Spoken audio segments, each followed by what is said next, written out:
Iran's President Masoud Pezeshkian is safe and sound, said the state media on Saturday, after the United States and Israel carried out strikes on the country. Iran's IRNA news agency, alongside MER and ISNA agencies, reported saying President Masoud Pezeshkian is safe and sound and has no problems.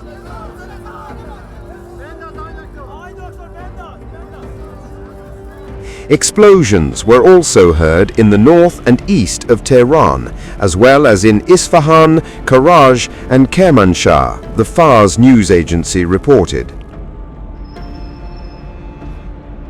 According to Channel 12, the strikes on Iran so far have reportedly targeted the homes of senior officials, military chiefs, ministers, defense and intelligence ministry installations, and a presidential facility. Last year, Pezeshkian suffered injuries by an Israeli strike during the 12-day war between Israel and Iran last June.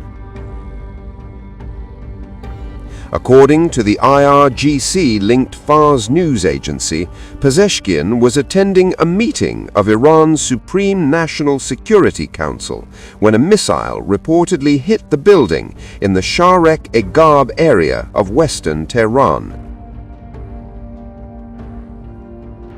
The strike had also targeted other top officials, including Parliament Speaker Mohammad Bagher Ghalibaf and Judiciary Chief Mohseni Ejei. Iran's paramilitary Revolutionary Guard said on Saturday it launched its first wave of drones and missiles targeting Israel, suggesting it planned further attacks. According to the Israeli media, several ballistic missiles have been fired from Iran at Israel. Sirens continue to sound across northern and southern Israel.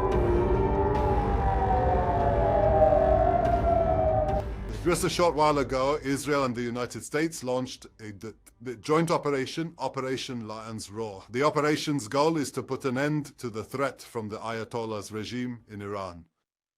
At this very hour, the Israel Defense Forces are launching strikes against targets of the oppressive regime, facilities of the Revolutionary Guards and the Basij, and in coordination with the United States military, ballistic missile sites that pose a direct threat to both Israel and US forces. This operation will continue for as long as it is deemed necessary. Over the past few months, the tyrants in Iran have been plotting to reconstruct their nuclear and missile capabilities and to conceal them deep underground where we won't be able to reach them. If we do not stop them right now, they will become completely immune, and for this very reason, their representatives in these negotiations are attempting to gain precious time. They are trying to buy time in a completely futile and deceitful negotiation with our American friends.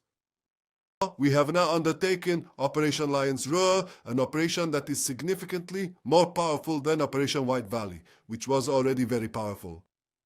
While our undertaking this endeavor in full, complete cooperation with our friends in the United States, under the courageous leadership of President Trump, together with the United States, we will deliver a severe blow to the regime of terror. We will create the necessary conditions to allow the brave Iranian people to cast off the oppressive yoke of this murderous regime.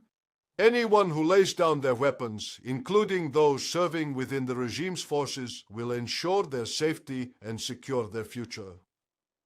The Iranian people, with all their diverse communities, the Persians, the Kurds, the Azeris, the Balokis, the Afghans, and every other citizen of this truly magnificent nation.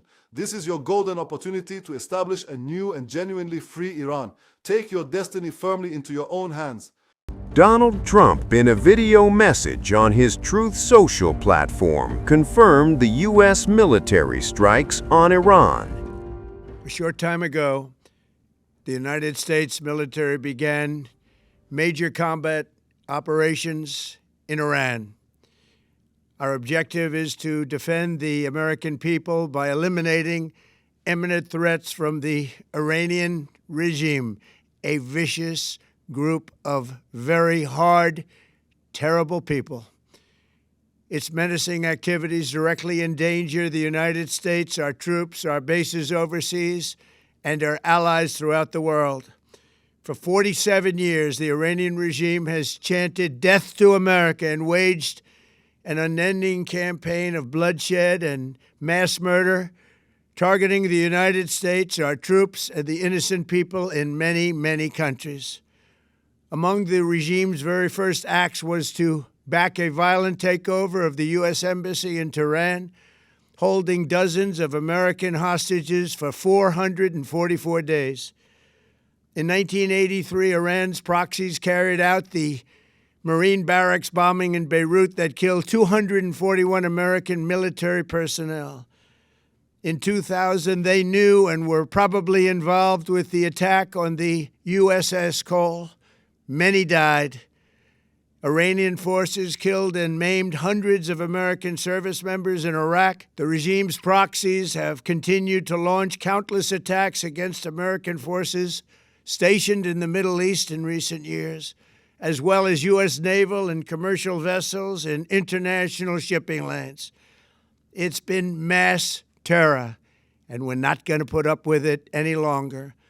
From Lebanon to Yemen and Syria to Iraq, the regime has armed, trained, and funded terrorist militias that have soaked the earth with blood and guts. And it was Iran's proxy, Hamas, that launched the monstrous October 7th attacks on Israel, slaughtering more than 1,000 innocent people, including 46 Americans, while taking 12 of our citizens hostage. It was brutal, something like the world has never seen before. Iran is the world's #1 state sponsor of terror and just recently killed tens of thousands of its own citizens on the street as they protested. It has always been the policy of the United States, in particular, my administration, that this terrorist regime can never have a nuclear weapon. I'll say it again, they can never have a nuclear weapon. That is why in Operation Midnight Hammer last June, we obliterated the regime's nuclear program at Fordow, Natanz, and Isfahan. After that attack, we warned them never to resume their malicious pursuit of nuclear weapons, and we sought repeatedly to make a deal. We tried. They wanted to do it. They didn't want to do it. Again, they wanted to do it. They didn't want to do it. They didn't know what was happening. They just wanted to practice evil. But Iran refused, just as it has for decades and decades. They've rejected every opportunity to renounce their nuclear ambitions, and we can't take it anymore. Instead, they attempted to rebuild their nuclear program and to continue developing long-range missiles that can now threaten our very good friends and allies in Europe, our troops stationed overseas, and could soon reach the American homeland. Just imagine how emboldened this regime would be if they ever had and actually were armed with nuclear weapons as a means to deliver their message. For these reasons, the United States military is undertaking a massive and ongoing operation to prevent this very wicked, radical dictatorship from threatening America and our core national security interests.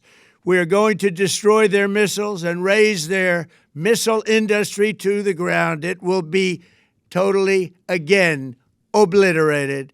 We're going to annihilate their Navy. We're going to ensure that the region's terrorist proxies can no longer destabilize the region or the world and attack our forces and no longer use their IEDs or roadside bombs, as they are sometimes called, to so gravely wound and kill thousands and thousands of people, including many Americans. And we will ensure that Iran does not obtain a nuclear weapon. It's a very simple message. They will never have a nuclear weapon. This regime will soon learn that no one should challenge the strength and might of the United States Armed Forces. I built and rebuilt our military in my first administration, and there is no military on earth even close to its power, strength, or sophistication. My administration has taken every possible step to minimize the risk to U.S. personnel in the region. Even so, and I do not make this statement lightly, the Iranian regime seeks to kill. The lives of courageous American heroes may be lost, and we may have casualties. That often happens in war. But we're doing this not for now. We're doing this for the future, and it is a noble mission. We pray for every service member as they selflessly risk their lives to ensure that Americans and our children will never be threatened by a nuclear-armed Iran. We ask God to protect all of our heroes in harm's way, and we trust that, with His help, the men and women of the armed forces will prevail. We have the greatest in the world, and they will prevail. To the members of the Islamic Revolutionary Guard, the armed forces, and all of the police, I say tonight that you must lay down your weapons and have complete immunity, or, in the alternative, face certain death. So, lay down your arms. You will be treated fairly with total immunity, or you will face certain death.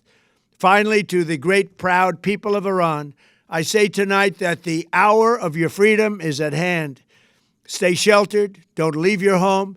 It's very dangerous outside. Bombs will be dropping everywhere.